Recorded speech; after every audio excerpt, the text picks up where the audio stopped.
មិនមែនគ្រប់គ្នាចង់ឃើញអ្នកជោគជ័យទេ អ្នកខ្លះថែមទាំងព្យាយាមធ្វើសូមកុំភ្លេចចុចលើសញ្ញា Subscribe បន្ទាប់មកចុចលើសញ្ញាកណ្ដឹងដើម្បីទទួលបានវីដេអូថ្មីៗមិនមែនគ្រប់គ្នាចង់ឃើញអ្នកជោគជ័យទេ អ្នកខ្លះថែមទាំងព្យាយាមធ្វើឲ្យអ្នកបរាជ័យរៀនធ្វើខ្លួនឯងឲ្យគ្រប់គ្រាន់ដែលដឹងថាអ្នកជាមនុស្សដែលនឹងរងទុក្ខខ្លាំងនៅពេលក្រោយប្រសិនបើអ្នកមិនឯករាជ្យនិងមានភាពច្នៃប្រឌិតឈប់ខ្វល់ពីអ្វីដែលអ្នកដទៃគិតតើនរណាយកចិត្តទុកដាក់រក្សាភាពឯកជនជៀសឆ្ងាយពីមនុស្សល្ងង់ព្រោះភាពល្ងង់ឆ្លងមិត្តភក្តិចង់ឲ្យអ្នកធ្វើល្អប៉ុន្តែមិនលើសពីពួកគេទេអ្នកផ្សេងទៀតមិនខ្វល់ទេរៀននិយាយថាខ្ញុំមិនខ្វល់ហើយមានន័យពិតកុំនិយាយបាទចាស់ដើម្បីធ្វើឲ្យអ្នកដទៃស្រួលចិត្តពិនិត្យខ្លួនឯងមុននឹងសន្យាមនុស្សជាច្រើនមិនចូលចិត្តអ្នកជាពិសេសបើពួកគេចាត់ទុកអ្នកជាគូប្រជែងគ្រប់គ្រងជីវិតអ្នកដោយគំនិតមិនមែនអារម្មណ៍រាល់ការសម្រេចចិត្តអាក្រក់កើតចេញពីអារម្មណ៍ច្រើនជាងគំនិតស្ដាប់វិចារណញ្ញាណរបស់អ្នកវាដឹងរឿងជាច្រើនដែលអ្នកមិននឹកស្មានដឹងពីតម្លៃខ្លួនឯងកុំដាក់ខ្លួននៅក្នុងធុងសំរាមព្រោះនោះជាកន្លែងដែលអ្នកដទៃនឹងវាយតម្លៃអ្នកពេលវេលាកន្លងឆាប់ណាស់ចូរដឹងគុណជានិច្ចព្រោះស្ថានភាពអាចកាន់តែអាក្រក់រស់នៅហាក់បីដូចជាគ្មានថ្ងៃស្អែកធ្វើអ្វីដែលអ្នកស្រឡាញ់លុយនឹងមកដោយខ្លួនឯងកុំជាប់គាំងនឹងការសោកស្ដាយគ្មាននរណាល្អឥតខ្ចោះទេកុំស្វែងរកសុភមង្គលគ្រាន់តែរក្សាភាពវិជ្ជមាននោះអ្នកនឹងទទួលបានសេចក្តីរីករាយសង្កេតមនុស្សដែលនិយាយថាស្រឡាញ់អ្នកព្រោះជារឿយៗពួកគេគ្រាន់តែប្រើប្រាស់អ្នកជឿជាក់លើខ្លួនឯងនិងសភាវគតិដំបូងរបស់អ្នកបន្ទាប់ការរំពឹងទុកព្រោះការរំពឹងទុកខ្ពស់ពីខ្លួនឯងនិងអ្នកដទៃនាំឲ្យខកចិត្តជាប្រចាំផ្ដោតលើខ្លួនឯងព្រោះមនុស្សមកហើយទៅបើអ្នកមិនគ្រប់គ្រងគំនិតខ្លួនឯងទេអ្នកដទៃនឹងធ្វើភាពឯកោគឺជាតម្លៃដែលអ្នកត្រូវបង់នៅពេលអ្នកចាប់ផ្ដើមធ្វើឲ្យខ្លួនឯងប្រសើរឡើងមានមោទនភាពដែលអ្នកបានរស់រានមានជីវិតពីថ្ងៃដែលអ្នកគិតថាមិនអាចមិនមែនគ្រប់គ្នានឹងចូលចិត្តអ្នកទេនោះជាជីវិតឈប់ប្រាប់អ្វីៗគ្រប់យ៉ាងទៅអ្នកដទៃព្រោះភាគច្រើនមិនខ្វល់ហើយអ្នកខ្លះសម្ងាត់ចង់ឲ្យអ្នកបរាជ័យចូរមានចិត្តល្អប៉ុន្តែកុំឲ្យអ្នកដទៃប្រើប្រាស់អ្នកជាខ្លួនឯងទោះបីអ្នកត្រូវស្អប់ក៏ដោយវាប្រសើរជាងត្រូវបានស្រឡាញ់ដោយសារអ្វីដែលអ្នកមិនមែនកុំចេះខ្ជិលលុយដើម្បីធ្វើឲ្យអ្នកដទៃចាប់អារម្មណ៍ជឿឆ្ងាយពីអ្នកដែលធ្វើឲ្យអ្នកមានអារម្មណ៍ឯកោគ្មានក្រុមហ៊ុនណាប្រសើរជាងក្រុមហ៊ុនអាក្រក់ទេទទួលយកអតីតកាលរបស់អ្នកដើម្បីកុំឲ្យវាបំផ្លាញបច្ចុប្បន្នកុំប្រៀបធៀបជីវិតអ្នកជាមួយអ្នកដទៃព្រោះអ្នកមិនដឹងពីដំណើរជីវិតរបស់ពួកគេទេគ្មាននរណាដោះស្រាយជីវិតអ្នកជំនួសអ្នកទេវាជាទំនួលខុសត្រូវរបស់អ្នកបើអ្វីៗអាចខុសវានឹងខុសបើអ្នកជាមនុស្សល្អពេកអ្នកនឹងត្រូវគេធ្វើបាបខ្លាំងបំផុតដំណាក់កាលអាក្រក់អាចចាប់ផ្ដើមនៅពេលណាក៏បានដូច្នេះរៀនទទួលយកការឈឺចាប់និងធំឡើងដោយខ្លួនឯងកុំធ្វើឲ្យនរណាម្នាក់ជាចំណុចកណ្ដាលនៃសុភមង្គលរបស់អ្នកព្រោះបើគេចាកចេញអ្នកនឹងនៅសល់តែភាពទទេជឿជាក់ដោយប្រុងប្រយ័ត្នកុំជឿជាក់ដោយងងឹតងងល់បញ្ហារបស់មិត្តភក្តិនឹងក្លាយជាបញ្ហារបស់អ្នកដូច្នេះរក្សាក្រុមមិត្តភក្តិឲ្យតូចដើម្បីកាត់បន្ថយបញ្ហាកុំរំពឹងថានរណាម្នាក់នឹងចាប់អ្នកនៅពេលអ្នកដួលមានមោទនភាពចំពោះការខំប្រឹងប្រែងរបស់អ្នកកុំងាកមើលក្រោយព្រោះអ្នកមិនដើរថយក្រោយទេកុំពឹងផ្អែកលើនរណាច្រើនពេកព្រោះសូម្បីតែស្រមោលក៏ចាកចេញពីអ្នកនៅពេលងងឹតធ្វើការងារដើម្បីរស់នៅ ធ្វើលើខ្លួនឯងដើម្បីទទួលបានទ្រព្យសម្បត្តិនៅពេលទាបបំផុតអ្នកនឹងដឹងច្បាស់ចងចាំថាពេលវេលាដ៏ល្អបំផុតនៃជីវិតអ្នកមិនទាន់កើតឡើងនៅឡើយទេនេះជាពិភពរបស់អ្នករៀបចំវាបើមិនដូច្នោះទេ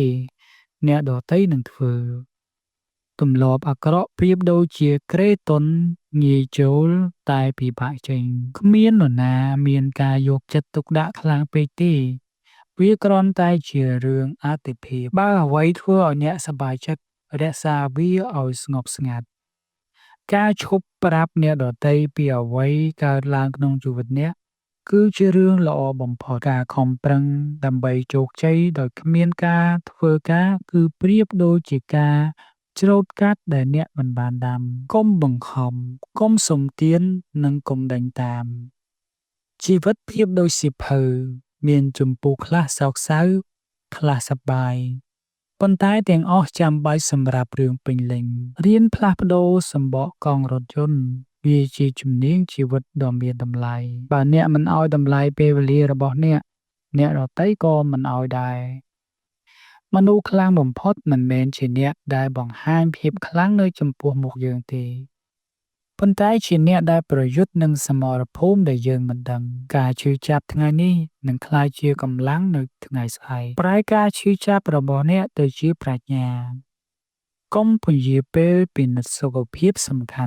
ន់អនុវត្តការអាណិតខ្លួនឯងព្រោះយើងទាំងអស់គ្នាជាមនុស្សហើយគ្រប់គ្នាធ្វើខុសពេលវេលាព្យាបាលស្ទើរតែអ្វីៗទាំងអស់ឲ្យវាពេលសើចឲ្យបានល្អនិងគេងឲ្យបានយូរគឺជាឱសថល្អបំផុតពេលខ្លះអ្នកឈ្នះពេលខ្លះអ្នករៀនការអភ័យទោសមិនមែនសម្រាប់អ្នកដទៃទេវាសម្រាប់សន្តិភាពចិត្តរបស់អ្នកផ្ដោតលើអ្នកព្រោះគ្រប់គ្នានឹងធ្វើឲ្យអ្នកឈឺចាប់អ្នកគ្រាន់តែត្រូវស្វែងរកអ្នកដែលសមនឹងការឈឺចាប់នោះកុំពឹងផ្អែកលើនរណាច្រើនពេកធ្វើការលើខ្លួនឯងដើម្បីទទួលបានទ្រព្យទម្លាប់អាក្រក់ប្រៀបដូចជាគ្រែតុន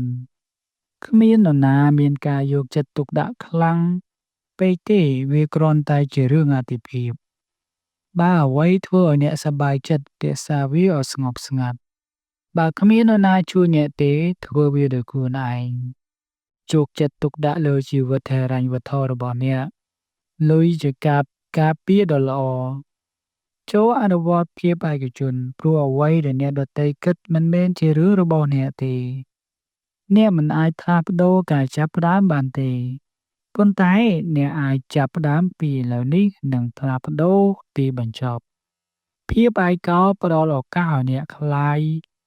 ឲ្យអ្នកភ្ជាប់ជាមួយខ្លួនឯងពេលខ្លះអ្នកត្រូវឈប់មើលឃើញភាពល្អនៅក្នុងមនុស្សហើយចាប់ផ្ដើមមើលអ្វីដែលពួកគេបង្ហាញ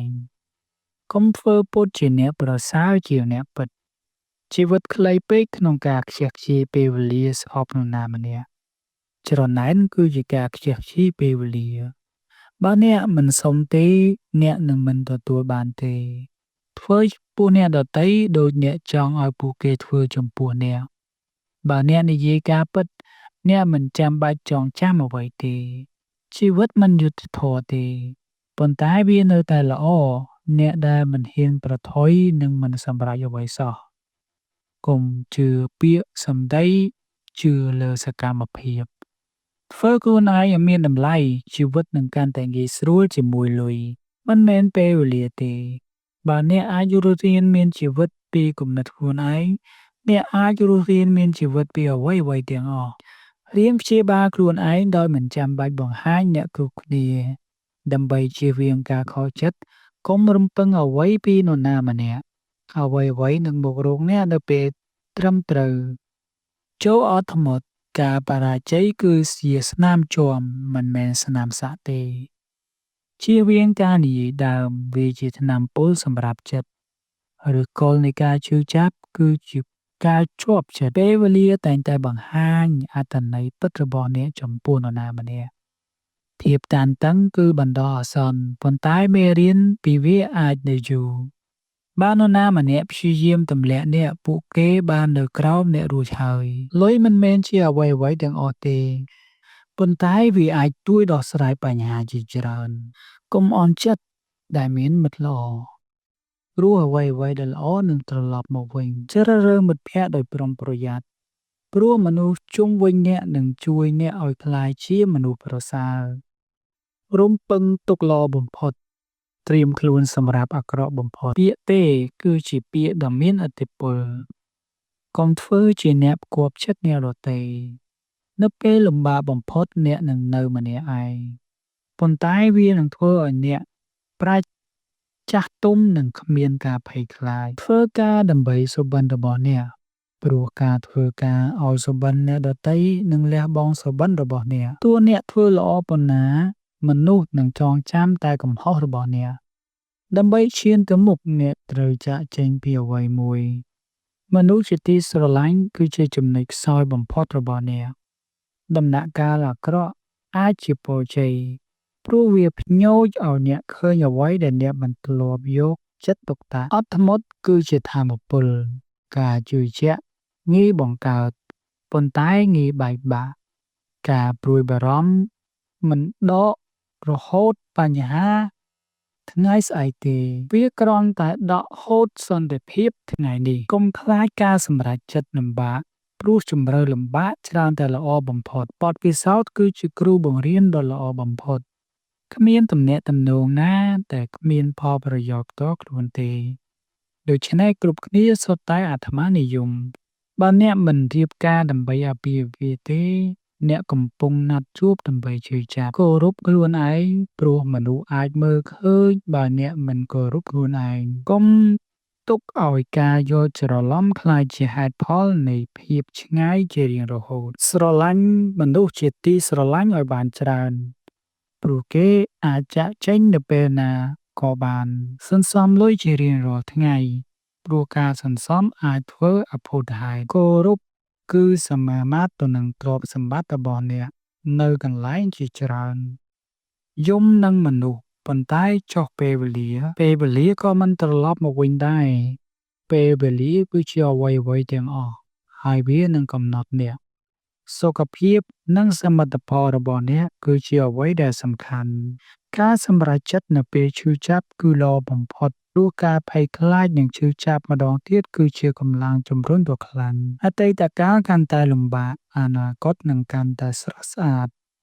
បង្កើតប្រភពចំណូលច្រើនព្រោះប្រភពចំណូលតែមួយមិនគ្រប់គ្រាន់ទេអ្វីដែលអ្នកព្រួយបារម្ភភាគច្រើនមិនដែលកើតឡើងទេអ្នកតាក់ទាញអ្វីដែលអ្នកជាអ្នកបើចង់តាក់ទាញអ្វីប្រសើរចូលក្លាយជាមនុស្សប្រសើររៀនចម្អិនម្ហូបសាមញ្ញមួយចំនួនវាជាជំនាញជីវិតដ៏មានតម្លៃអត់ធ្មត់គឺជាធម៌ពលពេលខ្លះអ្នកត្រូវបោះបង់អ្វីដែលល្អដើម្បីទទួលបានអ្វីដែលប្រសើរជាងកុំអត់ឱនចំពោះការមិនគោរពសូម្បីតែពីខ្លួនឯងស្ដាប់ច្រើនជាងនិយាយព្រោះប្រាជ្ញាច្រើនតែមកពីភាពស្ងប់ស្ងាត់បង្កើតនិងប្រកាន់ភ្ជាប់នឹងថវិកាផ្ទាល់ខ្លួនការព្រួយបារម្ភប្រៀបដូចជាកៅអីយល់វាផ្ដល់អ្វីឲ្យធ្វើប៉ុន្តែមិននាំអ្នកទៅណាទេអ្នកមិនអាចចាប់ផ្ដើមជំពូកថ្មីបានទេបើអ្នកនៅតែអានជំពូកចាស់ទេសភាពដ៏ល្អបំផុតមកបន្ទាប់ពីការឡើងភ្នំដ៏លំបាកកុំបាត់បង់អារម្មណ៍រីករាយព្រោះសំណើចគឺជាឱសថដ៏ល្អបំផុតសម្រាប់ព្រលឹងសងបំណុលកាតឥណទានរបស់អ្នកជានិច្ចវានឹងជួយសន្សំបញ្ហានៅពេលក្រោយការសងសឹកដ៏ល្អបំផុតគឺជោគជ័យដ៏ធំអ្នកឲ្យកាន់តែច្រើនអ្នកទទួលបានកាន់តែច្រើនពេលវេលាគឺជារូបិយប័ណ្ណដ៏មានតម្លៃបំផុតចូលចំណាយវាដោយប្រាជ្ញាការព្យាបាលអ្នកដទៃបង្ហាញពីអ្នកជានរណាមិនមែនពួកគេជានរណាទេកុំរងចាំពេលវេលាល្អឥតខ្ចោះចាប់យកវានឹងធ្វើឲ្យវាល្អឥតខ្ចោះជឿជាក់លើខ្លួនឯងនោះអ្វីៗនឹងធ្លាក់នៅនឹងកន្លែងទទួលខុសត្រូវចំពោះសកម្មភាពរបស់អ្នកវាជាសញ្ញានៃភាពចាស់ទុំវាគ្រាន់តែជាថ្ងៃអាក្រក់មិនមែនជីវិតអាក្រក់ទេកុំនិយាយថាថ្ងៃណាមួយសូមនិយាយថាឥឡូវនេះព្រោះថ្ងៃណាមួយប្រហែលជាមិនមកដល់បរិច្ចាគទៅសប្បុរសធម៌ទង្វើតូចៗផ្លាស់ប្ដូរជីវិតអ្នកដែលមិនធ្វើខុស មិនធ្វើអ្វីសោះអ្នកមិនអាចផ្លាស់ប្ដូរទិសខ្យល់បានទេប៉ុន្តែអ្នកអាចកែសំពៅដើម្បីឈានទៅគោលដៅថ្ងៃណាមួយនៅពេលអ្វីៗបានល្អអ្នកនឹងងាកមើលក្រោយនិងមានមោទនភាពដែលអ្នកមិនបោះបង់អភ័យទោសឲ្យខ្លួនឯងចាស់ព្រោះអ្នកបានផ្លាស់ប្ដូរបើអ្នកមិនបោះបង់មនុស្សខុសអ្នកនឹងមិនជួបមនុស្សត្រឹមត្រូវទេស្វែងរកការគោរពមិនមែនការយកចិត្តទុកដាក់ទេប្រយ័ត្ននឹងអ្នកដែលអ្នកជឿជាក់ព្រោះអំបិលនិងស្ករមើលទៅដូចគ្នា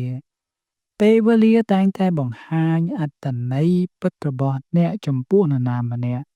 ការរក្សាភាពឯកជននិងមិនប្រាប់អ្វីៗគ្រប់យ៉ាងគឺជាការថែរក្សាខ្លួនឯងលុយគឺជាឧបករណ៍មិនមែនជាគោលដៅទេសេរីភាពទើបជាគោលដៅអ្នកទទួលខុសត្រូវចំពោះសុភមង្គលខ្លួនឯងធ្វើអ្វីដែលគ្មាននរណាធ្វើបាននោះអ្នកនឹងក្លាយជាអ្វីដែលគ្មាននរណាអាចក្លាយជាបាននៅស្ងៀមទោះបីអ្នកឆ្លងកាត់រឿងនេះម្ដងហើយអ្នកនឹងឆ្លងកាត់វាម្ដងទៀតចិត្តអវិជ្ជមាននឹងមិនផ្ដល់ជីវិតវិជ្ជមានទេបើមនុស្សចាត់ទុកអ្នកជាជំរើសចូលចាកចេញពីពួកគេដូចជាជំរើសតម្លៃបទពិសោធន៍ជាងរបស់របរព្រោះ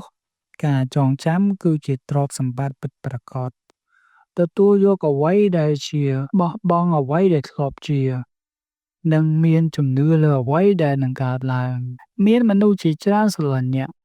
កុំផ្ដោតលើអ្នកដែលមិនស្រឡាញ់អ្នកសមនឹងទទួលបានកម្មវិធីស្នេហាគូសារសន្តិភាពនៃជីវិតចាក់ខុសវិស័យរបស់អ្នកនឹងស្រពេចស្រពិលប៉ុន្តែវានឹងច្បាស់ជាមួយពេលវេលាកុំភ្លេចនរណាដែលជួយអ្នកនៅពេលលំបាកអ្នកគ្រប់គ្រាន់ដោយខ្លួនឯងមិនចាំបាច់បង្ហាញអ្វីដែលដល់នរណាទេទោះអតីតកាលលំបាកប៉ុណ្ណាអ្នកអាចចាប់ផ្ដើមឡើងវិញបានថែរក្សារាងកាយរបស់អ្នកព្រោះសុខភាពគឺជាទ្រព្យសម្បត្តិមួយទៀតបើអ្នកអាចធ្វើឲ្យនារីសើចអ្នកអាចធ្វើឲ្យនាងធ្វើអ្វីៗបានពេលលំបាកនឹងបង្ហាញមិត្តពិតថ្ងៃល្អនឹងមកដល់អ្នកនឹងមិនញាក់ពីរំលែកដោយចិត្តធ្ងន់ធ្ងរជានិច្ចទេចិត្តគឺជាសាច់ដុំខ្លាំងបំផុតនិងសត្រូវដ៏អាក្រក់បំផុតរបស់អ្នកចូលវឹកហាត់វាឲ្យល្អកុំប្រតិកម្មគ្រាន់តែកាត់ផ្ដាច់ដោយស្ងៀមស្ងាត់ការរីកចម្រើនរបស់អ្នកដទៃមិនមែនធ្វើឲ្យការរីកចម្រើនរបស់អ្នកតិចទេកុំឲ្យនរណាធ្វើឲ្យអ្នកខកចិត្តពីរដងទទួលស្គាល់ថាមនុស្សខ្លះចូលចិត្តចង្អុលបន្ទោសអ្នកដទៃអ្នកនឹងត្រូវគេបន្ទោសសម្រាប់អ្វីដែលអ្នកមិនបានធ្វើឈប់ត្អូញត្អែព្រោះគ្មាននរណាស្ដាប់ទេគ្រប់គ្រងខ្លួនឯងនោះប្រសើរជាងគ្រប់គ្រងអ្នកដទៃធ្វើអ្វីៗតាមទិសដៅផ្ទាល់ខ្លួនមិនមែនតាមសង្គមមិត្តភ័ក្តិឬគ្រួសារចាកចេញពីផ្ទះនិងទីធ្លាដែលមិនសម្ដាប់ធ្នាប់សម្រាប់ចុងសប្តាហ៍អ្នកនឹងចងចាំភាពសប្បាយមិនមែនភាពស្អាតទេរៀននិយាយទេសន្សំសំចៃញ៉ាំអាហារពិតប្រាកដនិងកាត់បន្ថយកាបូអ៊ីដ្រាត